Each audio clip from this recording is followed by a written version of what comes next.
by the end of this video, you're going to understand why prosperity preaching works, why intelligent people can still fall into it, why seed faith operates like religious gambling, and how to recognize the difference between genuine hope and a system trying to use your hope as leverage. Because the tragedy of word of faith doctrine is not merely that it takes people's money, it takes human hope, sells it back as a miracle, and then blames people when the miracle doesn't arrive. So let's talk about it.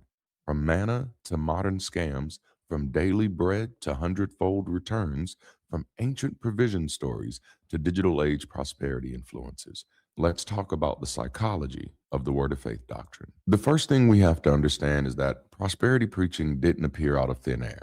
It grew out of a much older religious impulse, the desire to believe that material conditions can be changed without ordinary cause and effect.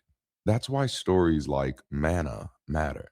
Manna is not word of faith doctrine, but it does represent a powerful idea in the religious imagination, provision that bypasses the normal economy. No planting, no harvesting, no wages, no trade, no visible process, just need, divine favor, and supply.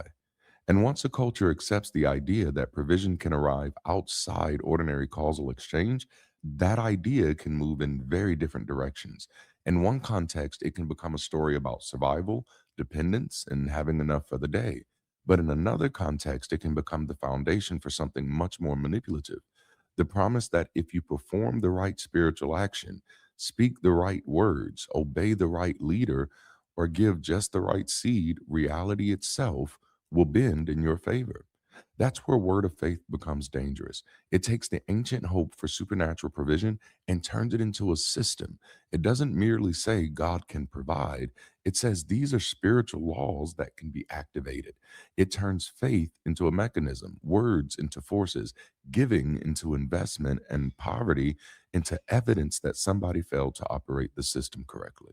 So the line from manna to modern scams is not a straight line of biblical corruption, it's a psychological evolution.